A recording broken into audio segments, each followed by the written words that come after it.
They always said I didn't matter. So I finally decided to prove them right. My 13-year-old niece giggled. Mom says, if you disappeared tomorrow, no one would even notice. She said it while opening the $850 phone I bought her. All 30 guests laughed. Except me. I nodded, and with 2 taps, I shut down every payment, credit line, bill, and subscription I've been covering for them. Gone. That night, I moved out, cut contact, and vanished, leaving behind only a black backpack. Inside, they found it. Mom says, if you disappeared tomorrow, no one would even notice. My niece repeated the line, peeling away the plastic from a phone. Her fingers were delicate, but her words were sharper than glass. Around us, the living room pulsed with chatter, a gathering of 30 voices, each one too loud, too careless. A birthday cake waited on the kitchen counter, candles unlit, yet flames were already burning in my chest. My sister Lindsay didn't even look up, sitting on the couch, scrolling through her phone. She smirked, a tiny, satisfied smile, like a judge hearing the verdict she hoped for. Mom stirred something in the kitchen, pretending not to hear, but I saw the way her shoulders lifted, a silent approval. Dad didn't bother to hide it. He chuckled, raised his beer, and muttered, well, she's not wrong. Laughter rippled through the room. My cousins grinned. Even Uncle Gary, who barely knew me outside family dinners, snorted into his drink. I stood there, just stood there like a fool. The fool who paid, the fool who fixed, the fool who was never enough. Thanks for the phone, Uncle. My niece chirped, leaning into her mother as the screen lit her face. I watched her, my heartbeat too loud, my face too hot, the room shrinking around me. But I didn't say a word. I nodded because that's what I did. Nodded, smiled, pretended. Always pretending. Lindsay finally looked up. Her eyes met mine, and I saw it. That flicker of amusement, of satisfaction. Like she'd been waiting for this. Me standing there, speechless, humiliated. All right, everyone, let's cut the cake. Mom's cheerful voice swept the tension away. But the bitterness clung to my tongue. I moved to the kitchen, leaning against the counter as they gathered around the table. Candles lit, wishes made, voices overlapping. My hands curled into fists, my jaw clenched, and somewhere beneath the hurt, something colder bloomed. I touched my phone. 2 taps, 2 quick taps. Every bill, every subscription, every credit line I'd set up for Lindsay, for Mom, for Dad, gone. My fingers moved without hesitation, like muscle memory. A decision I didn't know I was making until it was already done. The room blurred into a distant hum. Faces felt unfamiliar. Their celebrations swallowed me whole. I slipped out without saying goodbye. No one noticed. Of course they didn't.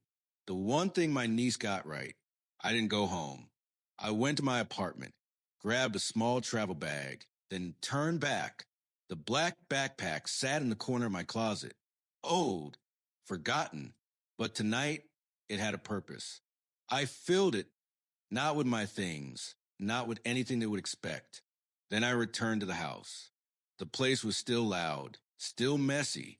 No one noticed me slip in, walk down the hallway, and leave the backpack beside the stairs. And then I was gone, really gone. The next morning, the storm hit. I woke to pounding on my apartment door. Not polite knocks. Fists. Open up. You think you can just do this? Dad's voice. Loud. Furious. I stayed silent. The door shook. His voice cracked. Rage mixed with something else. Fear. Eventually he left. But it wasn't over. 20 minutes later, my phone buzzed. A text from Mom. How could you do this to your own family? I didn't reply. An hour later, Lindsay called. 6 times. Then a message. You think you're clever? Fine. See how long you last without a family. I smiled, thread her promise. That evening, the door opened without a knock. Someone had a key. Only one possibility. Dad stormed in, red-faced and sweating. Mom behind him, frantic. You think you can lock me out? Dad bellowed. Get out. I said calm but cold. Get out. This is what you become. Mom shrieked. Abandoning your own family? We raised you. You used me. I corrected. There's a difference. Dad stepped closer, fist clenched. Ungrateful little troublemaker. Try it, I said. Steady. A challenge. His hand trembled, but stayed at his side. He wasn't a fighter. He never was. Just a bully who used volume as armor. What did you do? Mom cried. The cards don't work. Lindsay can't pay her bills. The mortgage, everything's gone. That's right. I nodded. Everything I paid for. Everything I managed. It's over. Dad laughed. A bitter sound. You think we need you? Seems like you do. I shrugged, since you broke into my apartment to beg. Beg, he snarled. Enough. My voice sliced through the air. I'm done. Mom stepped forward. Please, we're your family. All you have, I corrected. I'm done being your safety net. Your bank. Your doormat. Dad's face twisted. You little. I raised a finger. Get out. Now. You can't do this, Mom whispered, tears rising. This is cruel. Cruel is telling your son he's worthless while spending his money, I said. Cruel is using me like a tool and laughing behind my back. Dad stepped forward again. I didn't flinch. He stopped. His shoulders dropped. You'll regret this, he muttered. You'll come crawling back. I won't. My voice was steel. They slammed the door on the way out.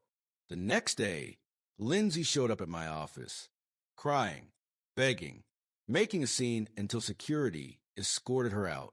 That night, the landlord knocked. Your family is downstairs causing a scene. Tell them to leave or I'll call the police. They're not my family, I said. Not anymore. I watched the window as they argued, yelled, waved their arms, until security dragged them away. But I knew them. I knew their persistence. And I knew that somewhere in that house, the black backpack waited, waiting for them to open it, waiting for them to understand how far I was willing to go. Days passed. I ignored their calls, their messages, their guilt trips. Then came Dad. His tone changed. Calm, calculated. Son, let's settle this like men. Come to the game this weekend. No drama. Just talk. A setup. I felt it. But I went anyway. The stadium roared with life. A sea of screaming fans. Perfect place for secrets to drown. Dad waited in section 12, row F. Empty seats around him despite the sold-out crowd. He waved, one hand up, the other gripping the black backpack. My backpack. I sat beside him. Surprised I called you? He shouted over the noise. Finally ready to talk like men? Talk. I asked, eyes locked on the backpack. Is that what this is? Oh, I think it's more than that. He leaned in, voice dropping. You thought you were smart. Running away, cutting us off, but you left a little present behind. His fingers tapped the backpack. We found this. And guess what, genius? We know. Know what? I asked, calm as a cold wind sweeping the bleachers. Your secrets, your lies. You think you're clean? Better than us. His voice sharpened. You've been hiding things. I almost laughed. Open it then. His eyes flickered. Fear, anger, confusion. Don't play games, he said. I don't need to open it. I already know you've been stealing, manipulating. His voice dropped to a growl. Pretending to be a good son while hiding your little stash. Stash. I leaned back, feeling the cold metal of the stadium seat press into my spine. The only stash in there, I said, is the truth. The crowd erupted as the home team scored, roaring, clapping, stomping. But in our tiny pocket conflict, there was only silence, tension, and my father's shaking hands gripping the backpack. You're bluffing, he muttered. You're trying to make me doubt, but it's over. We're telling everyone what kind of person you are, how you abandoned your family.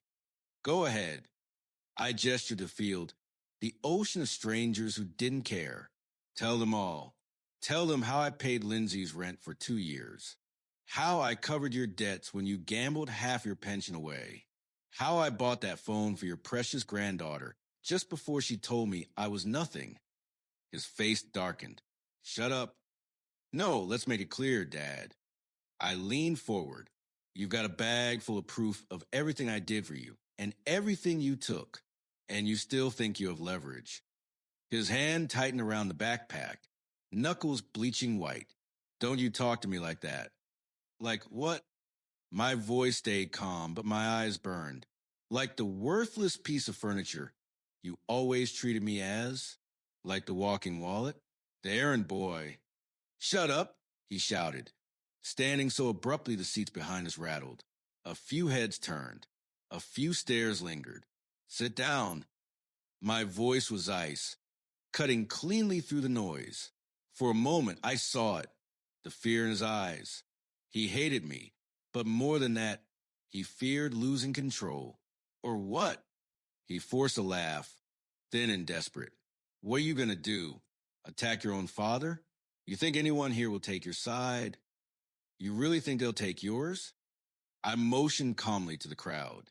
You're just an angry old man with a bag full of debts. And they don't know me, but they don't have to. His face twisted, and his voice dropped to a furious snarl. You egoist. Egoist. I smiled. I was your lifeline, and now you're drowning without me. He swung. I saw it coming, his thick, trembling hand aimed for my face. But I didn't move.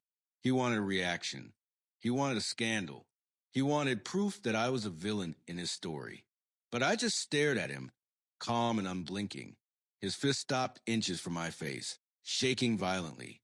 I should have left you on the streets, he whispered, voice breaking. You were always a parasite. Funny, I whispered back, leaning just close enough to smell the stale beer on his breath. That's exactly what I thought about you. Something fractured inside him. His fist dropped. His shoulders collapsed inward. The cheers of the crowd became a thunderous soundtrack to the quiet unraveling of what little pride he had left. I reached out, grabbed the backpack, and yanked it from his hands. He didn't resist. You want to know what's in here? I asked, loud enough for nearby fans to hear. A few heads turned. People whispered. Phones rose. Here it is. I unzipped the backpack and pulled out a thick stack of papers. Proof of everything I did for you. How I carried you. How I paid your bills. How I saved your house from foreclosure. Twice. His face drained of color. And you want to talk about betrayal? I lifted the papers high. You betrayed me the day you turned me into your personal ATM. The day you laughed when they told me I was nothing. Stop, he whispered, shrinking into the seat. Please stop. No, you wanted a scene. I tossed the papers at his feet. They scattered down the steps like dead leaves.